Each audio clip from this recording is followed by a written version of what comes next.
ready to go.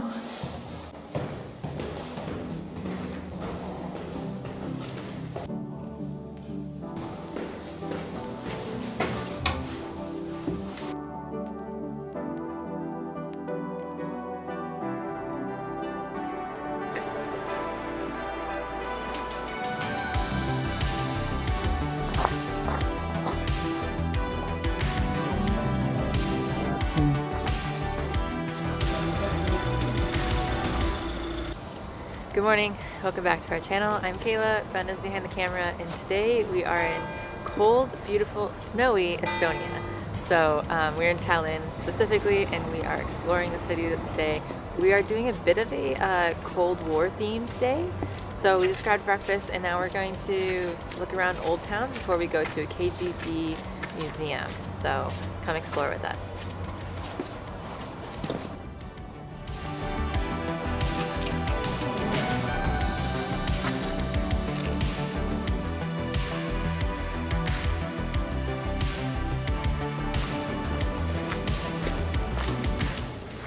Pretty Christmassy, Kayla. With the snow. It's beautiful here, by the way. The buildings and the colors and everything, it's stunning. It's honestly stunning. Alright, so let me give you a quick background on Estonia. I'm sure if you heard earlier that Kayla said that we wanted to see a bunch of KGB places today, and you may be wondering, like, how is the KGB in Estonia? Isn't that a Russian thing? Isn't that a USSR thing? Well, back in 1944, post-World War II, Estonia was initially occupied by the German forces. At the end of World War II, the Russian army and military took over Estonia and essentially annexed it as to be part of the USSR. So, in order for them to maintain control of the area, they had to implement a lot of government controls, and the way that the USSR had done that previously was using the KGB. So the KGB essentially set up intelligence services, they set up ways to spy and kind of subvert and maintain and control the population here. And that is what they did for over 40 years. At the end of the 40-year period, Estonia declared independence in 1990. It wasn't until 1991 until they were officially recognized as an independent country, which is when the KGB left. And they left kind of in a pretty big hurry to get out of the country because it was pretty sudden when it happened. And that's why we have a lot of KGB stuff here today. We have KGB prison cells, there's some KGB listening centers, there's a bunch of things that we're going to try to see today.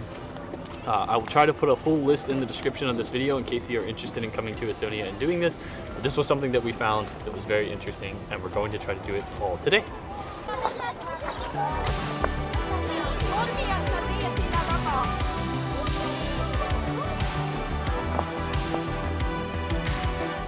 I love Old Town. It's beautiful. But I like that they still have Christmas stuff up at the end of January. That's very nice for me. I bet they have some awesome Christmas markets here in November and December. So maybe check those out for yourselves. But yeah, this is the town square. We're going to go to St. Catherine's Passage next. It's supposed to be very scenic and lots of little stores and stuff along the way. We are kind of making our way over towards the KGB museum because we have a tour at 11:30 and we need to be there a little early. So that's what we're going to do.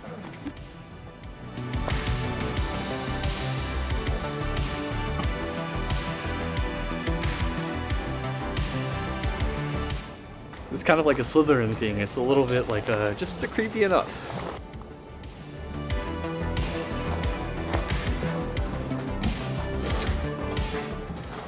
That's interesting. Sometimes it's can't see Jack. Try again. Sometimes it's hard with Google Maps because it's like, go down this road, and it's like, is this a road?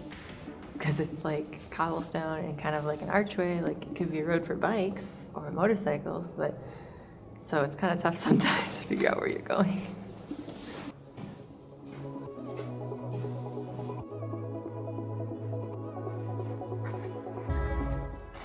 So St. Catherine's Passage is named St. Catherine's because there is a St. Catherine's Cathedral here, and along the passage there are tombstones actually hung up on the wall that are actually from the 14th and 15th centuries, and in the mid-18th century, or in mid-19th century, they basically hung some of the nicer ones up that they discovered when they were redoing the church, and yeah, so that's why they're here. they're kind of cool, honestly. They're really, really old, so come see them.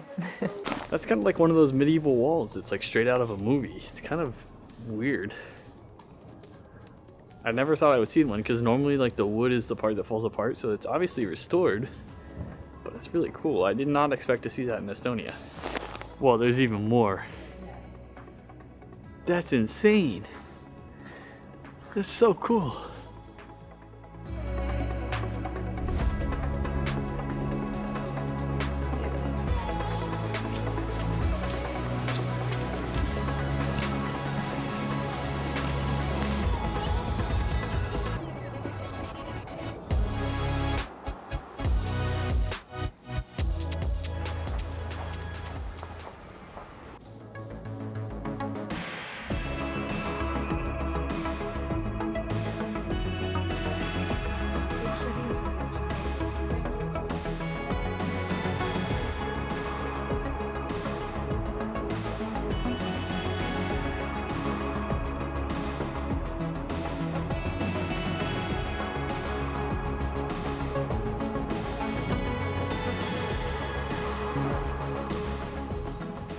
So we just finished up the KGB tour of the radio room that's here at the hotel. I think it's called the Hotel Virum. I think that's the actual name of it. Incredible place. Highly recommend. It was an incredible tour. The guide that we had, and you can only go on guided tours now. I guess in the past they used to allow you to go and walk through, but now they require a guided tour. The guide was definitely worth it. He had so much knowledge about the history of Tallinn and the history of Estonia and the KGB operations here that was really interesting and detailed, and a lot of the specifics about the hotels. I think they had like over 50 rooms had like bugs in them, listening devices or like photography devices so that they could take photos. It was also very interesting how they had everything wired up to that single room so that they could essentially take notes and then broadcast those notes to the Russian embassy that was on the other side of town. They had a hotline that was like automatically connected. They even had one of the main like restaurant areas bugged. Now, if you're wondering why, like I was, like why is this like the only hotel that has this? Well, back in the Soviet times when the USSR was in control of Estonia, this was the only hotel that was permitted to accept foreigners. Local Estonians and local Russians were not allowed into that hotel. Under normal circumstances, only foreigners. And so it made it really easy for the KGB to spy on people because they had everybody that was of interest in one building, and they could wire up the building and do whatever they needed to do. We just finished that up, so now we're going to try to head to the KGB prison cells, which are supposedly located where the official Russian embassy used to be. I say Russian embassy, but it's more like the USSR Soviet Union embassy used to be located. So we're going to go over there. We're going to check that out. I've been told that it is a little extreme and the stories can be very dark. So we might have to filter some of that for YouTube. We'll have to see if we can even film in there. But it is where we're going to go. We're going to try to get some footage and share it with you all.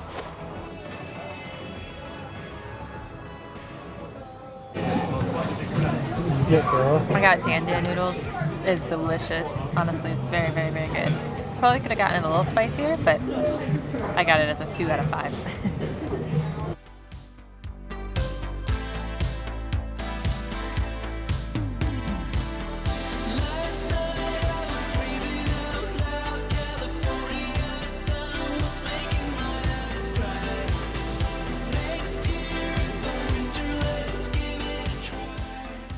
So that was an enlightening experience. It was kind of a reality kick, I guess you could say, of like what actually happened in the cells and what the KGB did to people here. Pretty much they could be arrested for literally anything. I mean, they wrote the law to where they could pretty much just pick a random thing and imprison you. So the cells were filled with intellectuals, artists, politicians, literally everybody, where they were tortured, they were kept in solitude, they weren't allowed to sleep, things like that. A lot of them were ended up being sent to prison camps and forced labor camps. So it's definitely it's a very serious little museum. It's definitely worth seeing because I think you learn a lot about what actually happened here. And yeah, I would recommend coming, not for kids, but for adults. If you want to learn, I think it's a great place to kind of get some history. So, Pretty tall. Pretty tall church. We're gonna go around front of it, but it used to be the tallest. It's St. Olaf's Church, and it used to be the tallest building in Europe. The spire, or whatever you want to call the point, is about 124 meters tall, which is kind of crazy. I mean, that's like 300, almost 400 feet tall. So, yeah, that's my fact about it.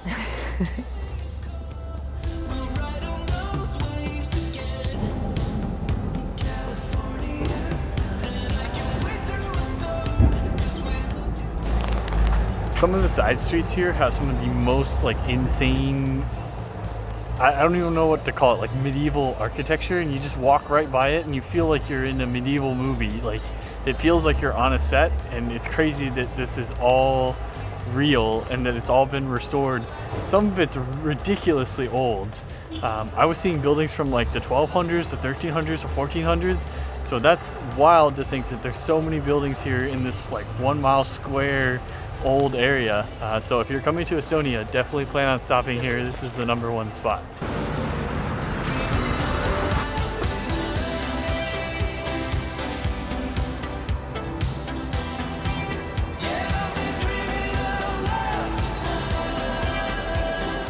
We just walked about 10-12 minutes and we're here at the Balti Berg, which is like a little market. I think they have like souvenirs, they have food, they have snacks.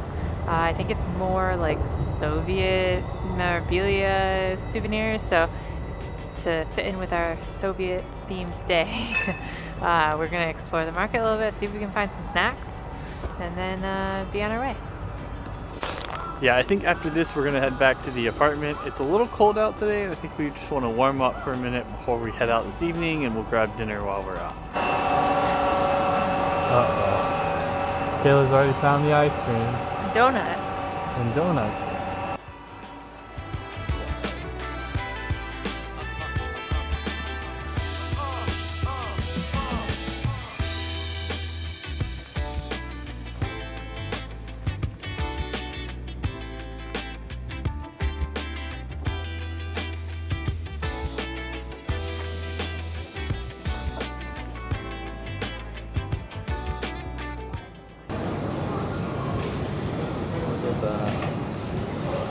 Got a little snack. I don't know what they're called here. I think here they're just mini pancakes, but in other places they're called like pofferties, I think. So we just got them with powdered sugar and sweetened condensed milk. Some more sugar. And we're gonna give it a try here. They're very hot. They're fresh.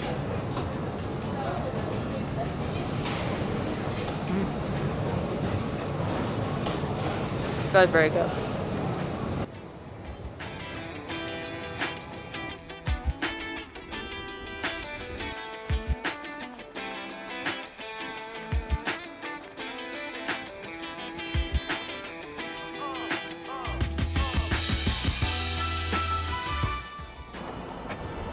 Getting my steps in. Our walk home to our apartment kind of goes along this wall here. I need to look up the history of these walls because they're kind of all over the city. They're kind of medieval-ish, and I need to look up the history of them for sure. We'll try to get you a full history of them when we get back to the apartment. I know that the camera's probably not doing a really good job of like showing how steep that is, but that's like 75 degrees. Like it's straight down, and I'm terrified that somebody took that multiple times. You would come off of that at like 40 miles an hour, hauling through the park.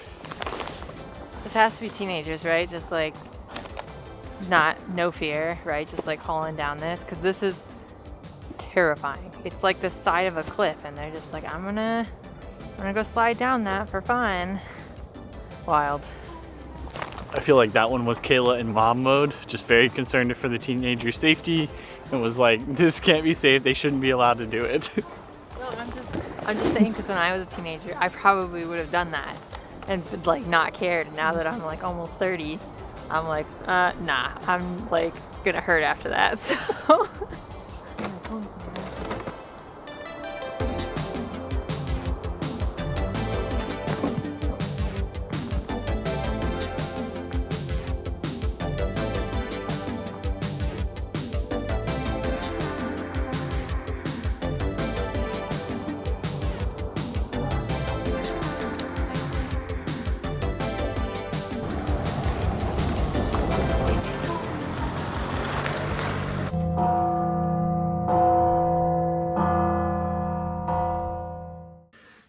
And those bells are how we know it's time for dinner.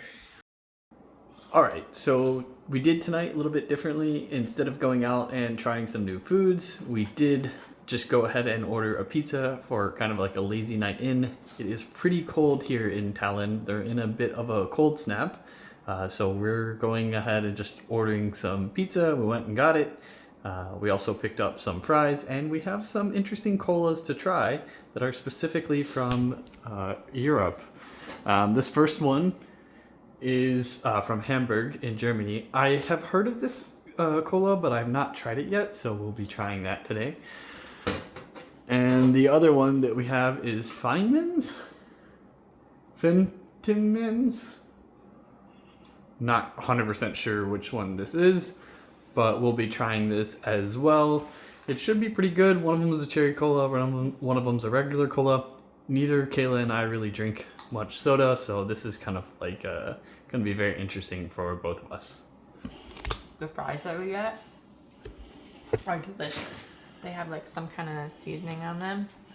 So good. Pizza's actually pretty good too. I'm fairly happy with this meal.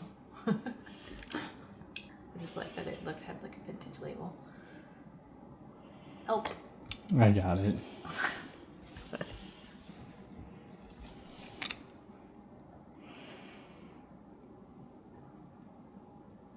It's cherry cola for sure. Has a little bit of like a cough syrup taste. It's okay. Wanna try it? You can tell that Kayla doesn't drink soda often. Yeah. A little bit cough syrupy, right? A little bit. But it is botanically brewed, so I'm wondering if that's what we're like associating with that. Oh, this is you need a bottle opener for that one. We'll have to get a bottle opener. Alright, we'll give this one, the Fritz Cola, a try.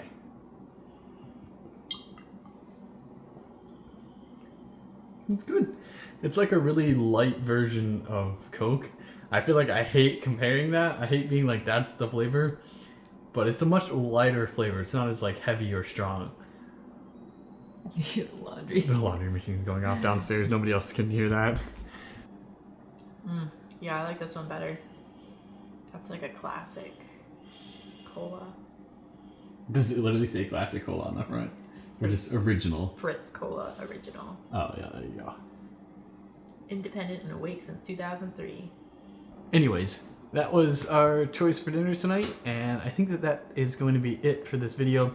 I have a bunch of admin work to do. I'm going to try to do some color grading on a video and hopefully get it uploaded tonight so that we can post it this weekend. And then I'm going to go do laundry downstairs for the next few hours, hopefully getting everything washed and cleaned. That's it. What do we normally say?